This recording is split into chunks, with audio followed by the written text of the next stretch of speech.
The ABC's North America correspondent Craig McMurtry is in Port-au-Prince, where the search for survivors is continuing. It certainly is. In fact, they're finding quite a number of people. There are reports that 70 people have been pulled alive from the rubble in recent days. In fact, we understand from the Red Cross that they have pulled a large number of people from the rubble. And because they are having this sort of success, the effort remains in search and rescue rather than aid. It's not that aid is not being delivered, but as Steve McAndrew from Red Cross told me, it's not the first priority right now. The first priority is indeed search and rescue. Last night, our search and rescue teams pulled 40 people out of the rubble alive. That was less than 12 hours ago. So the search and rescue takes precedent over the relief in the first 3 to 5 days.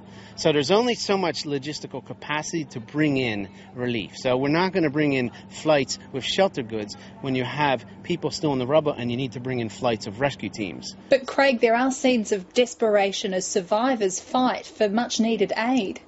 Yes, there are scenes of desperation. I guess it's important to understand the circumstances here. 6 days without food or water.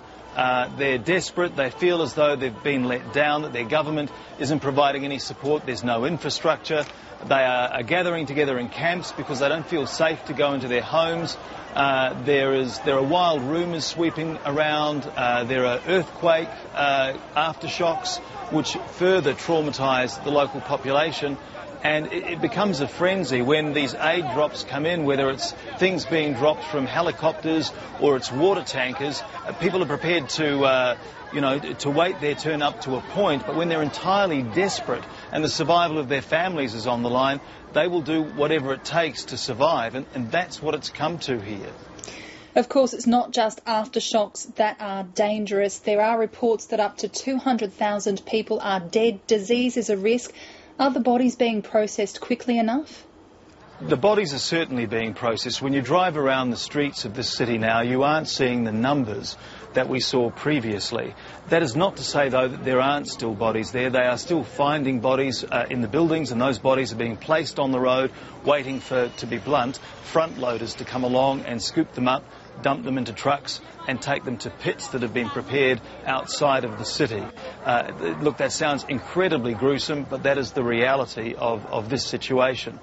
We went to a church service today because it's Sunday and these are a very devout Catholic people.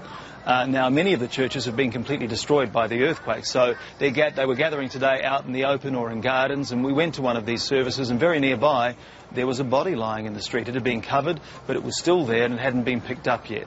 But, you know, I think it's easy to be extremely critical. They are pulling bodies because the search and rescue effort is going building by building, so they are still finding bodies, and when they do find those bodies, they have to be left on the road so they can be picked up and disposed of. It is a painful, gruesome experience in Haiti. Craig McMurtry in Haiti, thank you.